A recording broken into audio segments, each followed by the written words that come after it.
এটা ফলো করলে তার ভীষণ ভালো লাগে। তার হাতে হঠাৎ কিছু একটা ফিল হচ্ছে। তখন সে দূরে রাখা টেডি ইশারায় উড়িয়ে টেস্ট করে। সে বুঝতে পারে এটা তার ভেতরের সুপার পাওয়ার। আজ স্কাইয়ের নবম জন্মদিন, তাই তার বাকি 3 বোন তাকে উইশ করতে আসে।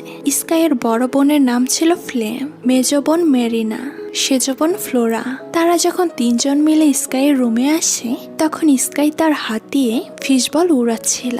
হঠাৎ তাদের দেখে পাওয়ার ছেড়ে দেয়। ফিশ বলটা নিচে পড়ে ভেঙে যায়। ভেতরে থাকা মাছটা দ্রুত ফ্লেম উঠিয়ে নেয়। এই সিচুয়েশন থেকে রিল্যাক্স করতে ফ্লোরা ভাঙা বলটাকে তার পাওয়ার দিয়ে ঠিক করে দেয়। এটা দেখে স্কাই অনেক অবাক হয়ে যায়। সে বলে ওঠে, ফ্লোরা, তোমার ভেতর কি আমার মতো সুপার পাওয়ার আছে? ফ্লোরা বলে, এটা শুধু আমার ভিতর নয়, বরং আমাদের 4 জনের ভেতরে আছে। মেরিনা পানি কন্ট্রোল করতে পারে, তাই নিচে পড়া পানি একত্রিত করে ফিশ বলে রেখে দেয়। ফ্লেম আগুন নিয়ন্ত্রণ করতে পারে, সে আগুন জ্বালিয়ে ভিজে ঘরটা শুকিয়ে দেয়। অর্থাৎ আমরা শুরুতে যে গল্পটা দেখেছিলাম তেমন। এই 4 বোনের যখন 9 বছর হয়ে যাবে তখন তাদের